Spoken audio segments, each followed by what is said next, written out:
Մի քանի օր է մեր երկրում քննարկում ենք ԿԳԲ-ի գործակալի թեման։ Նիկոլենք տեսնելով, որ կաթողիկոսը չի թողնում գահը, ֆեյքերով հորինեցին թեմա, իբր նրա եղբայրը սովետի թվին ԿԳԲ-ի գործակալ է եղել։ Ու ինչ որ փաստաթուղթ հրապարակեցին ԱԱՑ-ին հղումով։ Ընդ որում, ինչպես սրանց բոլոր ստերը, սա ևս բացահայտվեց 5 րոպեում։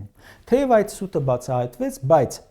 ժողովուրդը անընդհատ հարցնում է. այս իշխանության մեջ քանիսն են, որ ոչ թե սովետական ԿԳԲ-ի գործակալի համարում ունեն, այլ թուրքի։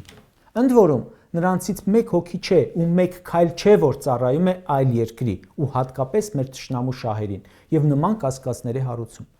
Դասագրքերից հանում են Մաշտոցի նկարը, թուրքական հետք է, հայոց պատմության առարկան հանում են, թուրքական հետք է, հարձակվում են եկեղեցու վրա, ադրբեջանական հետք է, հապկի օգնությունից հրաժարվում են, արևմտյան հետք է, հապկում անդամությունը սառեցնում են, արևմտյան հետք է, տերորիստների նկատմամբ միջազգային հետախուզումը հանում են, ադրբեջանական հետք է, ցեղասպանության արծարծումից հրաժարվում են, թուրքական հետք է, Մասիսից հրաժարվում են, թուրքական հետք է, Սփյուռքից հրաժարվում են, թուրքական ու ադրբեջանական հետք է, այդքան արտագնա աշխատանքի մեկնողներ Ռուսաստանում ունենալով հանդերձ հարաբերությունները սրում են Ռուսաստանի հետ, արևմտյան հետք է, Ադրբեջանի կողմից հետախուզվողներին այստեղ կալանավորում են, ադրբեջանական հետք է, բարեկամ Իրանի հետ սահմանին մոտ ամերիկյան ներկայություն ապահովելը Միացյալ Արևմուտքի հետքն է,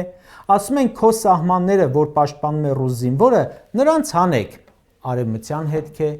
դարավոր պատմական կապեր ունեցող գերտերության Ռուսաստանի հետ թշնամացնել, արևմտյան հետք է,